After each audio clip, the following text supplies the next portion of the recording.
So, hey, what's up? How's it hanging? It's been a minute, and I've seen a lot. I've seen a lot. You want to know how much I've seen? Well, take this whiteboard of me trying to make sense of everything, and then reverse time machine that into 186 pages of notes off of, I don't know, maybe 150 sources. I've seen a lot. But hey, guess what?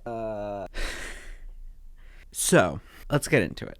We are going to talk about teen mental health and the kind of teen mental health crisis that's going on. Teen mental health is kind of at an all-time low. Children have fallen behind in terms of maturity. Everything is doing worse. One half of adolescents have had a mental health disorder. 44% of high schoolers, they felt so sad that they've stopped doing some usual activities. 42% experience persistent feelings of sadness or hopelessness. That's a lot. It's gone up. Nearly half of 8th, 10th, and 12th graders, 18 to 52% of teens have anxiety. One thing that's also related is the teacher shortage. Increase in Manosphere, Incel, Red Pill, Alpha, Sigma male content online. When I was doing the video and all the researching and everything on the high school gossip accounts video, I saw a few recurring trends. So one was that teen mental health, even just from the gossip accounts point of view, was doing really bad. Really bad. Across the board, really bad. Two were that high schools and institutions, like colleges, whatever, weren't properly addressing at least the gossip accounts, but either weren't properly addressing it or just weren't addressing it and weren't doing anything to fix the issue. And this trend of high schools and institutions not doing much to fix it was kind of everywhere. There were a few exceptions that were doing some good stuff, and you would see a headline about them, and I've seen plenty of headlines about them, but for the most part, schools were kind of failing. They were screwing it up, big time. In the gossip accounts video, I didn't really touch too much on teen mental health as a whole, as well as school handling of it. Partially, this was because at the time, I was working on a very big project for my own high school, and I didn't want to jeopardize that by speaking ill about them or anything. The other part was that I could tell that the issue was quite big. Certainly something that wouldn't fit into a 10-minute little section onto that already hour-and-a-half long video. And I could tell that it was something big and something that I did want to address, but needed to be a separate thing. But of course, in the few months since then, a lot has changed. A lot has changed. A lot. A lot has changed. At least for me. I think for everyone else too, probably. So today I am going to talk to you about it, but we are going to talk about teen mental health and the kind of teen mental health crisis that's going on at the moment. And I'm also going to kind of touch on the impacts and implications this is having on society, of course, in terms of mental health effects, but also other things spoilers. I won't spoil. You don't want spoilers. You're just now watching the video. You just started it. You don't want it spoiled, do you? No. I am someone who has had a history with mental health stuff, but I will say the past few years for myself, just me, have not fit the trends of, I think, the general mental health trends that are going on in adolescence. In that, for just the past few years, for just me, my mental health has been better. Now, I should say, that does not discredit anything anyone else is going through, and that's because of a lot of factors that are just going on in my life. Yeah. And also just the way I am. However, I'm myself coming from a unique angle, because I am someone who is more experienced with mental health stuff, but didn't necessarily have to suffer through a lot of the things that everyone else is currently at the moment, or at least did in the past few years. So I want to kind of shine a light on this, I guess. I don't know. I recorded this later, and I thought it was important to put in, but maybe it wasn't. Back to what I recorded earlier. So first, I'm going to talk about the state things are in. All right? This is our thesis statement. This is me breaking down. Okay, so first, I'm going to talk about the current state of things. So that's how things are currently, as well as pretty much how bad things are, like in general, for teens and their mental health, as well as some other linked things. Then I'm a dos. This is learning some Spanish now. I'm going to talk about how we got here. Everything that led up to this, what caused us to get here, everything that went wrong. And then to cap things off on a somewhat hopeful note, I'm going to analyze some steps and quotation marks around solutions, but potentially good things to help fix the rough spot we're in. And I'm also going to give some examples for some of the places that are doing it good. Hey, so just coming in for a quick note, this video was originally just going to be one big video. I realized that it would be too big, so I'm going to split it up into probably like 3 parts. So I'm talking about it here in this recording as if it's one big video, but it's not. It's going to be 3 parts. And so the second parts will be uploaded after. So I should note that this is going to be primarily about the US. Because America. I mean, I'm from America. Whatever. Also, you get it. However, this does have a lot of implications on other countries, because similar trends are happening in other countries. Especially, I think, England, British. They're having a lot of similar stuff. Like, I know some of the articles I was reading and studies and everything were from English publications or English talking about things going on. So even though this is more America-centric, it still is applicable for the whole world for the most part, I think. I don't know. You can decide. Oh, that was good. So, to put it plainly, teen mental health is like kind of at an all-time low. I say kind of only because not a lot of, institutions and places have been studying mental health and how bad it is for like extended periods of time. But at least for the time that they have been looking at it and surveying it and whatever, we are at like pretty much an all-time low. So there's a lot of statistics. I'm gonna read off my laptop for a lot of this. Okay. So, 73% of U.S. parents said their child would benefit from mental health counseling. 40% of parents in America report being either extremely or very worried that their child is struggling with anxiety or depression. Now, principals, 91% of principals said that they are very or extremely concerned about student wellness. Now, this is being ranked above other challenges and concerns, and it's way above like all other ones. Administrators have also been reporting increases in time spent addressing mental health, particularly in early grade levels. About 24 governors this past year described teen mental health as a crisis during their State of the State address and proposed budgets for expanded treatment. I didn't know State of the State was a real thing, but that's a funny name. In terms of actual stats though, for like teens, for mental health, and practically every metric used to monitor and like indicate how mental health is doing, the good things are at an all-time low, and the bad things are at an all-time high. Even the metrics that aren't in an unfavorable place, there's normally some kind of explanation for it, which then links it to not being a good reason, like a good thing. But I should say, mental health it's a good word, or not word, it's a good phrase, but it's a bit flawed, I guess. I don't know. There's like 2 categories to it. There's, let's say, mental development, which is like, I don't know. It's particularly applicable for like kids, be it like in their academics, if they're falling behind, if they're acting immature, or for things like ADHD stuff. Like, that's not really, well, blah, blah. Let me start over. Hi, good to meet you. So mental health, there's like 2 categories to it. kind of, in this aspect, in this community. Hi, welcome to the community.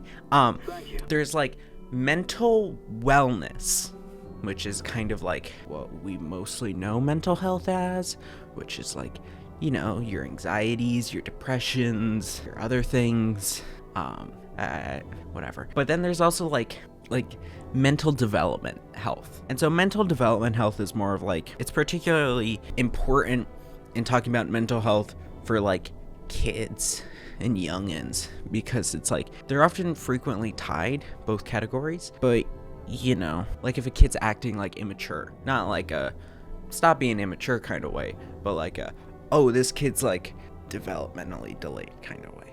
I have to reshoot some of this in editing. So it's important to understand that those are the two categories of like mental health issues, at least right now.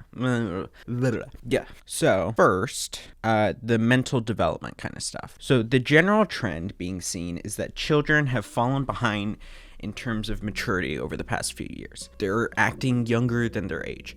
This is being shown in academic performance, like modern students are just performing worse academically compared to previous year's test scores, you know, for like the same assessments. But this is also being shown in behavior. Kids are just like acting more immature. So this can be starting more fights. It can be being more of a problem or being disruptive in class. So like leaving class, chattering, looking unfocused, not following the rules. It can be largely social. So like kids have not really properly developed the social skills they would have at their age. So in a survey of teachers, 70% said that their pupils' behavior in class had declined. 69% noticed increases in inattention and daydreaming, and 84% agreed children's attention span was shorter than ever. I should note, ADHD like kind of falls into this like mental development kind of stuff, but the diagnosis rates for ADHD have not really increased between 2011 and 2016 to 19. I say 2016 to 19 because a lot of stats are like from like a group of years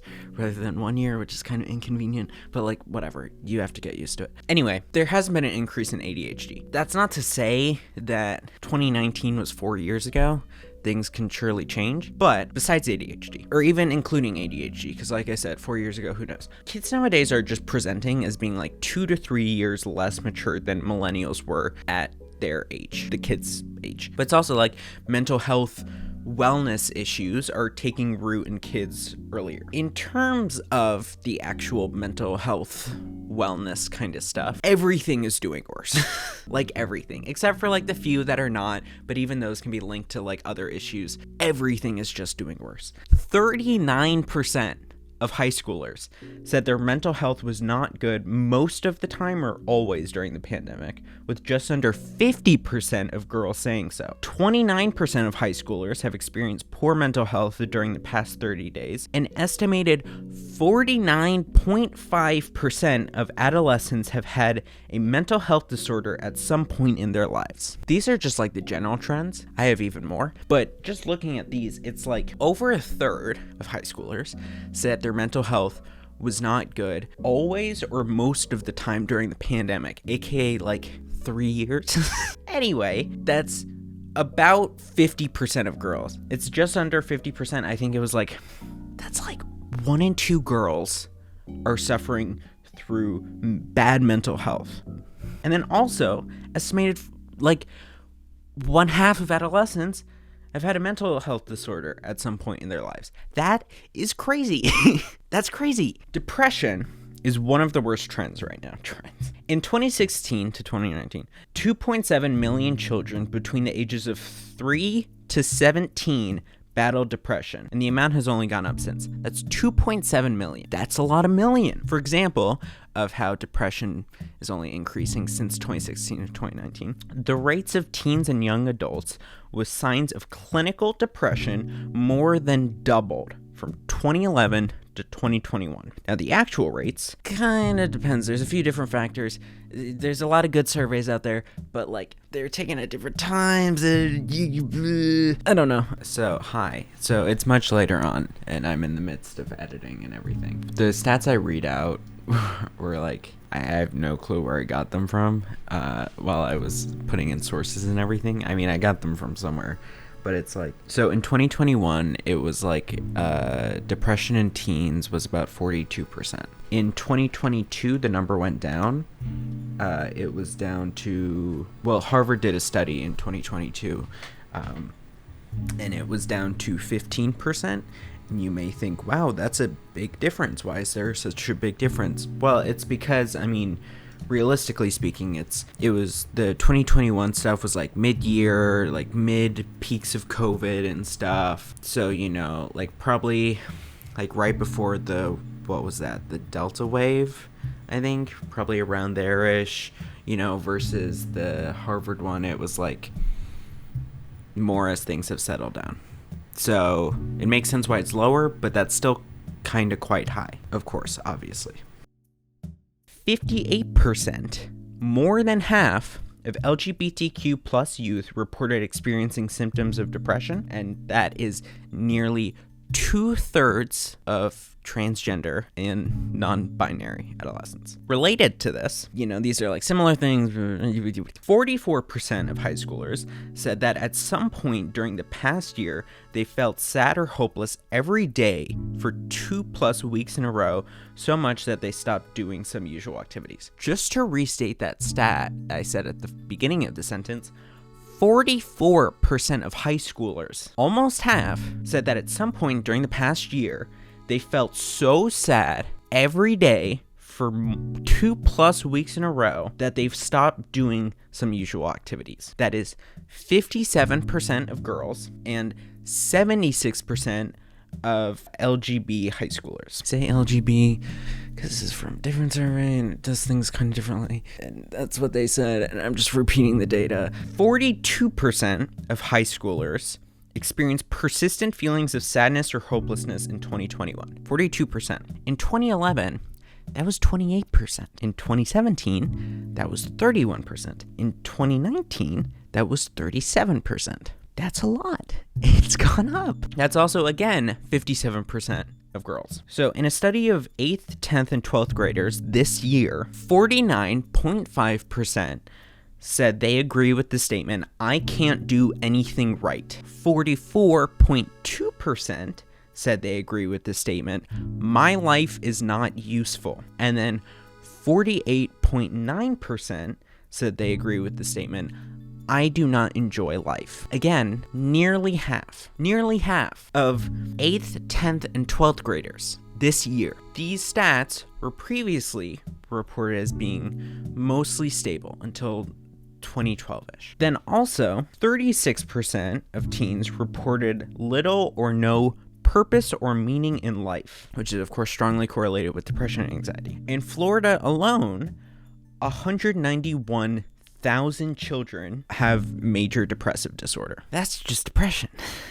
There's also anxiety. God, my feet hurt. Ugh. So in 2016 and 2019, there was 5.8 million children that had anxiety. And like depression, it's only increased since 2016 to 2019. So actual anxiety rates, again, similar to the depression, kind of vary. So it's Harvard says 18%, or it's a third. I don't know.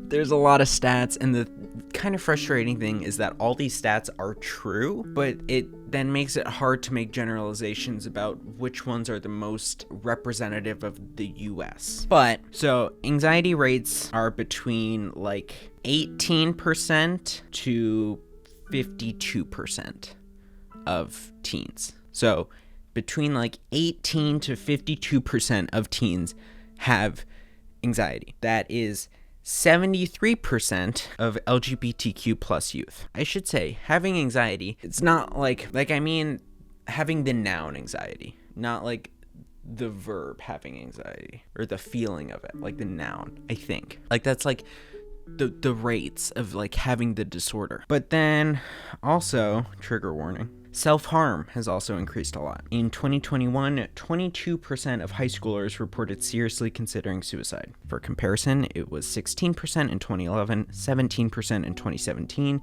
and 19% in 2019. In the 2021, this was 30% of girls, and it was 45% of LGBTQ teens. Then 18% of high schoolers made a suicide plan. This is 24% of girls. So 1 in 4 high school girls made a suicide plan. This is also 37% of LGBTQ teens. And then 10% attempted suicide.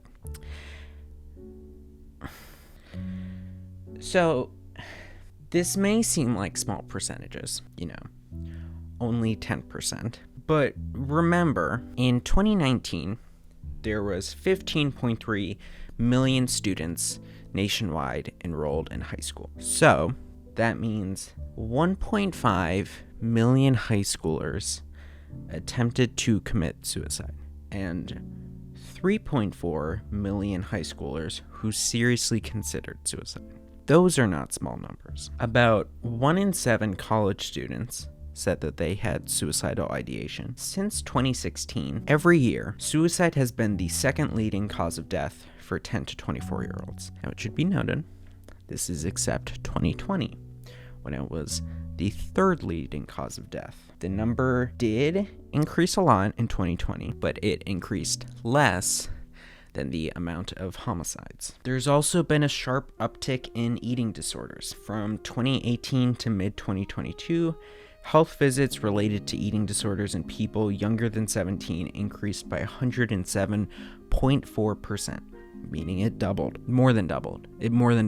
Anorexia nervosa, which is the highest death rate of any mental illness, jumped 129.6%. Eating disorder care is significantly harder to access right now because of the increase in volume, and that's where we're stuck. For these teens to recover, they need to get into treatment as soon as possible, and we're still a long way away from having enough providers to help the number of patients we have. There's also been changes in mental health treatment going on. In 2021, 15% of children received mental health treatment. 70% of public schools nationwide reported an increase in students who have sought mental health services. Yet, only 12% of U.S. educators strongly agreed that their school was able to effectively meet the need, and only 44% moderately agreed. I should note, I have this later on in my script. So, 85% of young people rely on their schools for mental health intervention and counseling. That's why it's important what the educators and principals and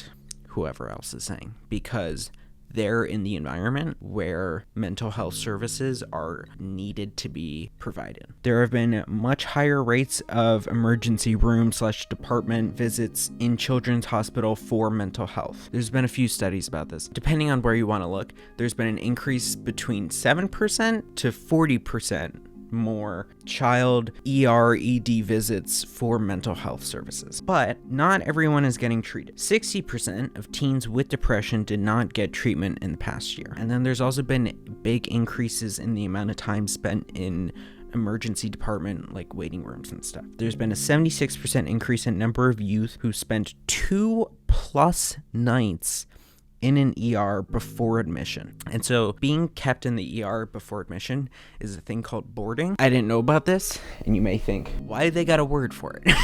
Like, it seems like kind of a small thing. Well, if they got a word for it, it ain't a small thing. Boarding in ERs tends to, at least for mental health services, really mess with kids. There are a number of parents who have been quoted saying that its effects are essentially like having them incarcerated, and that they're just like feeling detained but unable to do anything about it. It's not great. I know that I had to go to the ED, whatever. I'm gonna say ER in this video because when talking about mental health stuff, ED has different implications. Anyway, this past fall, I had to go to the ER. It was for an illness. We didn't really know what the hell it was. It was freaking us out. I had been sick for like over a week straight of like fevers and immense back pain and stuff, and like some pain while peeing. And so we had been like talking to the doctor and stuff prior to, and the best course of action was deemed to be to go to the ER.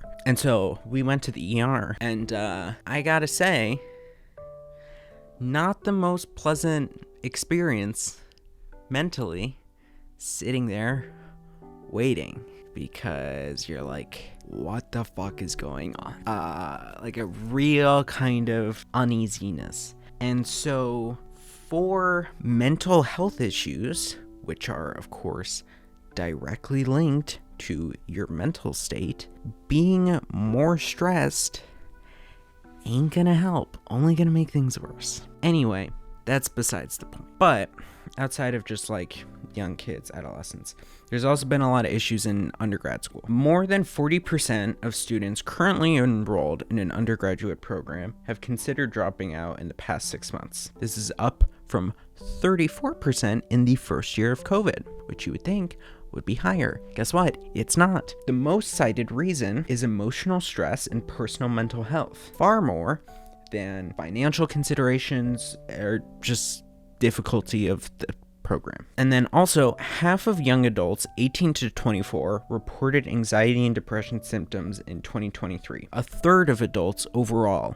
reported this. So I did say at the beginning, there are some mental health stats which aren't going in an unfavorable direction. And you may be thinking, well, what about those? So sure about those. So there are some stats that haven't gone up. These stats are normally indicators of mental health issues. So some of these stats are like adolescents, teens, youth are just overall not having as much sex, not having as much alcohol, and not having as much drug. Now, the reason I bring this up is that normally, there's like more stats breakdown to each of those. I'm just more generalizing, summarizing, like a reporter. Normally, those going down would be indicators of good mental health because for teens, a lot of the time, drugs, substance use, alcohol, sex, whatever, are used as a form of escapism and like distraction. I think that's safe to say. So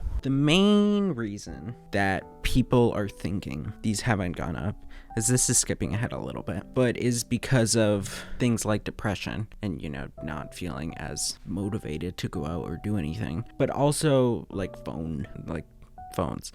That you have your own little pocket form of escapism at all times. So one thing that's also related to this all and is also going on is the teacher shortage. The teacher shortage is a teacher shortage. Compared to 2011 to 2012 school year, more public schools in 2021 to 2022 were having difficulty or were unable to fill empty positions for teachers. More than 75% of US states are currently experiencing some form of a teacher shortage. Vacancies in England have doubled since the pandemic. A lot of this is due to stresses that teachers are going through, and issues. 60% of teachers say they experience job-related stress frequently or always. 16% of teachers said they dread going to work every day. 1 in 4 teachers in early 2021 reported experiencing symptoms of depression. Teachers were experiencing higher rates of anxiety during COVID than healthcare workers. This is a real stat. There's also a lot of burnout going on. This is, of course, in general, but also it's been rife in the teaching profession. 90% of educators reported burnout as a very serious or somewhat serious concern. 67% reported very serious. More than 4 out of 10 teachers noted that they feel burned out always or very often at work. Teachers, of course, oftentimes for the class have to, fake a demeanor of positivity and energy and everything to captivate students. And so a lot of times that results in a lot of bottling up your feelings and not being able to process things and thus burning out. There's also more than 60% of teachers say they worry about a mass shooting occurring at their school in 2018. In 2018, more than 60% of teachers said they worry about a mass shooting occurring at their schools. That's 2018. Things have only gotten worse since then. 2018, 60%. 2018, 5 years ago. You know how much worse things have gone since then? Jesus Christ. Anyway, 56% of teachers said the mental health of teachers in their school has declined over the course of the 2022-23 school year. There's also a large impact on student health from the teacher shortage. So this is also tied into a lot of the developmental issues going on from students because their immaturity, understandably, is getting to teachers who say wanted third graders when they signed on for third graders, not kindergartners, for hypothetical sake. Additionally, One of the top reasons listed by teachers as a cause of their personal distress, discomfort, or burnout with the profession is the current state of student mental health, aka how bad it is. And there's also been higher than typical quit rates. Nearly half of public education employees who left this March resigned. They weren't fired, they resigned. Nearly 1/3 of educators surveyed plan to leave their position before the next school year. Public education is estimated to have lost about 7% of its total teaching population between 2019 and 2021, which is a total of 233,000 teachers that were lost. Another stat found that at least 300,000 public school teachers and staff left the field between February 2020 and May 2022. This is also partially due to and resulting in less people wanting to be teachers. The interest in the profession has declined nearly 40% since 2010. From the 2012 to 2013 school year to the 2019 to 2020 school year, the number of people completing transitional teacher preparation programs decreased by 28%. There's also a higher level of stress and turnover occurring in school leaders, like principals. 4 out of 10 secondary school principals said they expect to leave their posts within the next 3 years. 62% of early career principals said they will leave within the next 6 years. Nearly 2/3 of early career principals. Guess it's not that early in their career. So one other thing, besides all that, one other thing that's been going on has been the increase in Manosphere, Incel, Red Pill, Alpha, Sigma male content online. This is a bit harder to explain without going more into the causes of it and stuff. But if you are, I don't know, anyone that's probably watching this video, you might recognize the name Andrew Tate. And if you don't recognize him, your kids probably do. Content creators like Andrew Tate, as well as others like Aiden Ross and Sneeko and Fresh and Fit and Just Pearly Things and Jordan Peterson. Woke moralist. There's been a rise in content catered towards overtly masculine and toxically masculine audiences and those kind of themes. It's also, these trends aren't new per se. These trends have existed for a while. It's hard to really label this kind of content without terms that are, in my opinion, overly generalizing, because it's of course they're misogynistic. That's putting it too lightly in a way. It's like that Batman Beyond meme or whatever, or it's do you have any idea how much that narrows it down?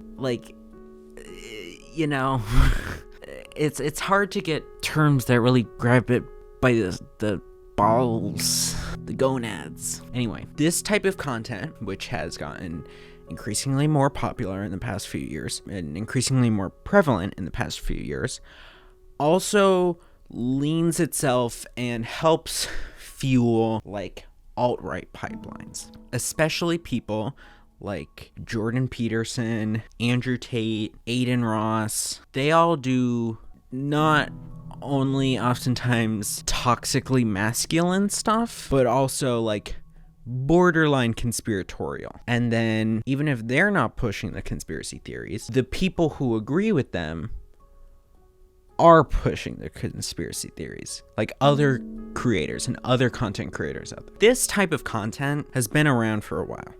Think back to 2016 when all the stuff about triggering the SJWs and did you just assume my gender and blah blah blah blah blah, and the Ben Shapiro stuff from that time of owning the libs. This content has always been around. It's just like a hydra. Not in the necessarily grow two heads kind of way, but more change kind of way. In that, cut a head off, and it'll adapt. And so now, we're seeing a lot more, or a lot less upfront political stuff, and more upfront misogynistic stuff. I guess. I don't know. That's just my viewpoint. But it's also it has been, the misogynistic alpha male kind of stuff has been more popular from my perspective in the past year, 2 years, compared to like the 2016 era, in my opinion. Been more popular, been more prevalent. It's kind of, I'm jumping around a bit. Like, I went to high school. I heard people talking about Andrew Tate. I didn't normally hear people talking about content creators. It's like, when did I, in my high school career, hear like dude bros talking about content creators, getting all up close and personal with the camera? When did I hear it? Not really that much. It's like, I'm trying to think. Andrew Tate, and when Chris from Mr. Beast came out as trans. That's like about it. And considering they were talking about Andrew Tate, you can probably make a guess about how they felt about Chris from Mr. Beast, Chris Tyson. Anyway, that's besides the point. Manosphere kind of stuff is both a cause and effect. It's both a cause and effect. And so, thinking about it as a cause, it is a cause for mental health issues. Just not for men. For, like, women and minorities and marginalized groups. Because Manosphere, Red Pill, alt-right kind of stuff breeds bigots and misogynists and pieces of shit. It breeds pieces of shit. In the UK and Australia, there's been upticks in sexual harassments occurring in schools that can be attributed or have been attributed to Andrew Tate. I think also if you're a teacher or someone who works with teenagers or a teenager, you can probably agree with me that, like, you've heard about the rise of Andrew Tate, or at least seen it, especially in the latter half of 2022. But then also, like, misogynists become more hateful over time, and more hateful and more conspiratorial over time, and that leads them to become bigots and domestic terrorists. I think this has been well documented. And of course, those are bad for mental health. I'll explain this more in a bit, but it's kind of self-explanatory. Of course, having people treat you like shit doesn't make you feel better. What is less talked about, though, is that the rise of manosphere stuff is also an effect of mental health issues. To maybe clarify, it's the ability of manosphere-type content to become popular and prevalent is an effect of mental health issues. This is more theorized and discussed than anything. I don't know how many like foolproof studies or surveys or whatever, and I'll put in some clips here of like people smarter than me talking about it, but I think there is a trend of manosphere creators, influencers, promoting a lot of bad stuff, sure, but then like a bit of good stuff. Like, okay, like alpha male internet. I think alpha male internet dumb as bricks, right? For the record, I don't think that they're dumb as bricks. I don't, I think they're wrong about a lot of things, but I don't think that they're dumb. I mean, I think they're wrong about a lot of things, but I think part of the problem is that they're right about a lot of things, but the way that they behave makes it very hard to acknowledge that there's a portion of stuff that's right. Yeah. I mean, that's the Andrew Tate. I've been talking about that because he'll drop a truth bomb every now and again and people freak out about it. And then he'll just say a bunch of dumb shit. Yeah. I mean, I think it's like this TikTok stoicism stuff where there's something that you want to aspire to. But I think the fact that this sort of alpha mentality is growing within men speaks to a serious problem that men have, and the alphas are the only ones that are actually acknowledging it. Yeah, because I think a lot of people, I don't know about like Ben Shapiro, I think he's a little bit more political, but a lot of people find Jordan Peterson's advice and methodologies and stuff to be like absolutely transformative in terms of improving their life.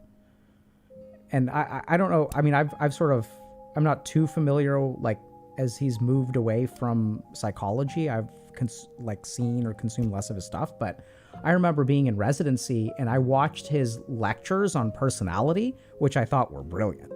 Mm-hmm. So I was struggling to understand like personality development because we don't really get a whole lot of it in psychiatry. Like we're focused on illness and diagnoses, but like how does a human being develop? And I watched the whole thing because he kind of takes like does one lecture on, okay, this perspective says this perspective says this perspective says this. I thought it was really great. And it's that good stuff that people come in and get hooked on.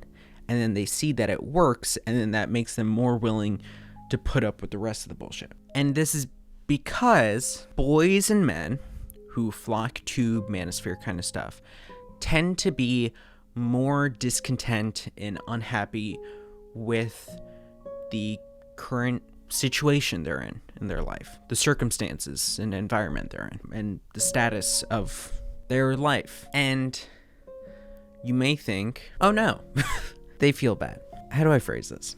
Culture, pop culture, media has in recent years put more effort into calling out and making it clear the amounts of privilege that men, white men, go through.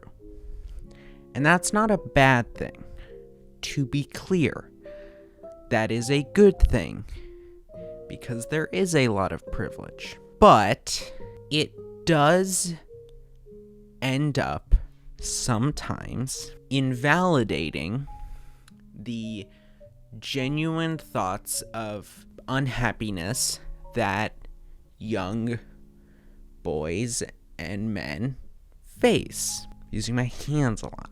It's a thing of like, in return though, because they feel their feelings invalidated by a lot of media and culture and pop culture and whatever, they end up turning to other places for like self-help stuff, especially like men's self-help stuff.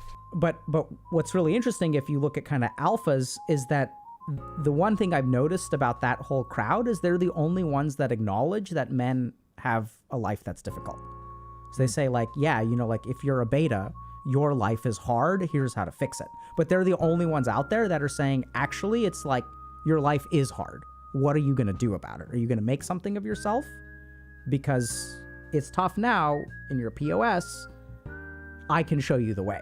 But it's really interesting because they're the only crowd that I've heard that really validates men's experiences. You're basically like responsible for your own happiness, and to try to cultivate that very intentionally, and that some of the living up to societal norms will not necessarily make you happy. That especially as a man, like if you are sort of like a robotic provider, that you can get taken advantage of. So I think that there's a lot of like, experience that people have with a lot of that stuff where they sort of advocate for people to take care of themselves and things like that. I think the real challenging thing is that there's a lot of toxicity associated with it, which I don't think needs to be there, which I think is what your question is like, what's the good stuff? I think some amount of individual responsibility. I mean, I think the reason that you see alpha males crop up over and over and over again, despite the fact that a lot of them will get canceled, is because no one is addressing the need. So you can chop down one, you can cancel one, but someone else is going to crop up. As a result, they'll often turn to things that make them feel better. Now, this is sometimes like self-care, and this is sometimes like hedonism, but then it's also times where it's too much of that, like an unshackled, unrestrained amount, so much so that you're putting your care above all others. Yeah, it's like, I've done this myself. Not this. Hold on. Let me correct that. You turn to this stuff for your own self-improvement, for your own trying to feel better about yourself, but it feeds you more and more and more, so much so that you go too far. And you may think, well, it's kind of easy, right? To not? No. Kind of. Oops, sorry. I bumped you. Ugh. This is a book I got like a year or two ago. It's called Always Say Hi, The Introvert's Guide to Overcoming Rejection. This book is good, but what I noticed near the end is it started talking about a one Peterson Jordan B, aka Jordan Peterson, aka the guy who had that weird dream about his grandma and her pubes in a river. or something. AKA, What Would We Do Without Men, Jordan Peterson. What rules, you sons of bitches? This is a pretty decent self-help book. I at least liked it a lot. There were some like kind of weird religious elements that I didn't love. But yeah, and so it's like one thing that gets a lot of people hooked for Jordan Peterson is he brands himself as like a psychologist, which I don't know if is totally true or not. I'm not to say, but I know that a lot of stuff that he would talk about is like basic self-help things, like making your bed each day, which I don't do, but whatever. Like he would teach a lot of basic self-help principles, and that is useful for a lot of people. But then he also on the side promotes like big oil, and that's less useful. Anyway, there's these pipelines. You learn to help yourself, but then you keep helping yourself.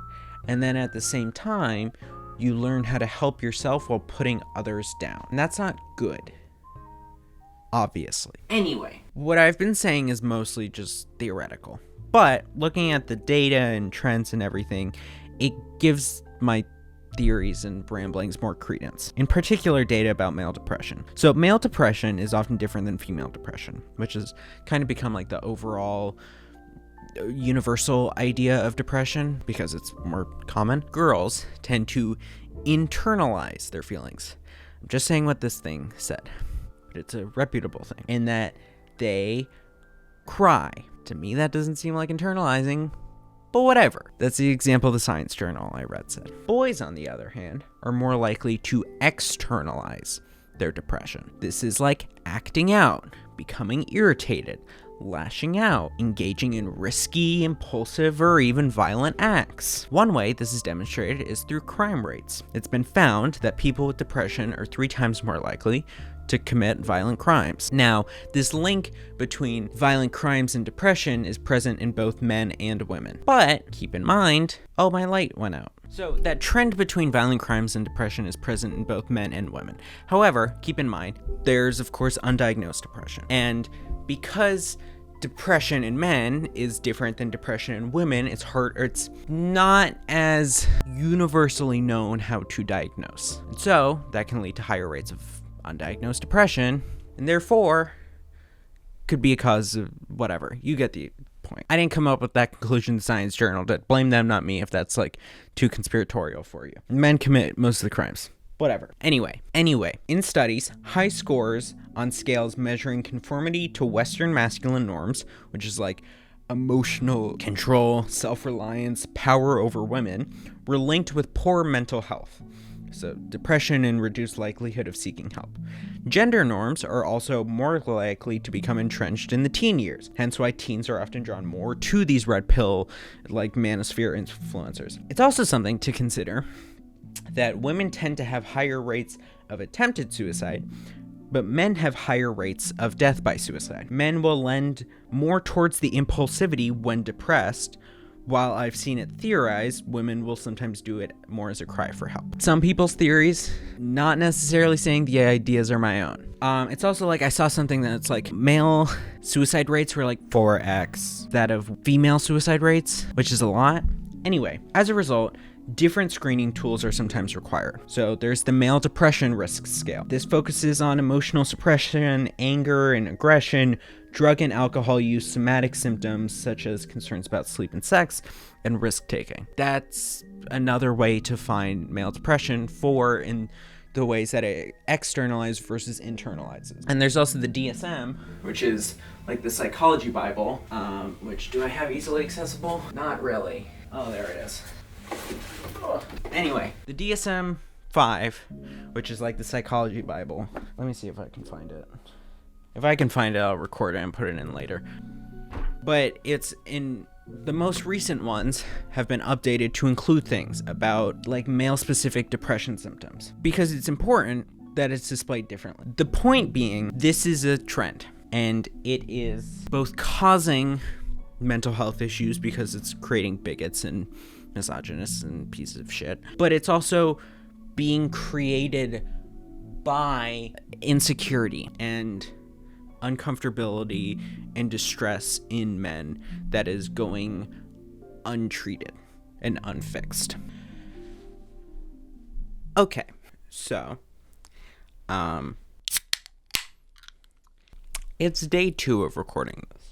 I had to end yesterday because I recorded for an hour and a half, but also I was running out of space on my SD card, on my camera. So I had to end yesterday. But I threw a lot of information at you. So let's pause, take a little breather, and have a little intermission, okay? I got some of these like chessmen cookies that you probably got when you were a kid. Because you were like, oh, that's neat. They're like chess pieces and whatever. But they don't actually taste that good. They're just like kind of good. So the point that I want to get at is that I threw a lot of information at you, yeah. But there's a lot more. And I'm probably going to edit down a lot of what I just said. So when I say that there's a lot of metrics that measure teen mental health, and pretty much all of them are going in the bad direction, it becomes clear as to why. Like, all signs are pointing to bad. And it's a lot. There's a lot going on. But I think it's important to point out everything so that we more know what we're dealing with. So, with all that being said, you're probably, or I would think, wondering, okay, things are bad. Why? Well, that's fair. And there's a lot of reasons as to why.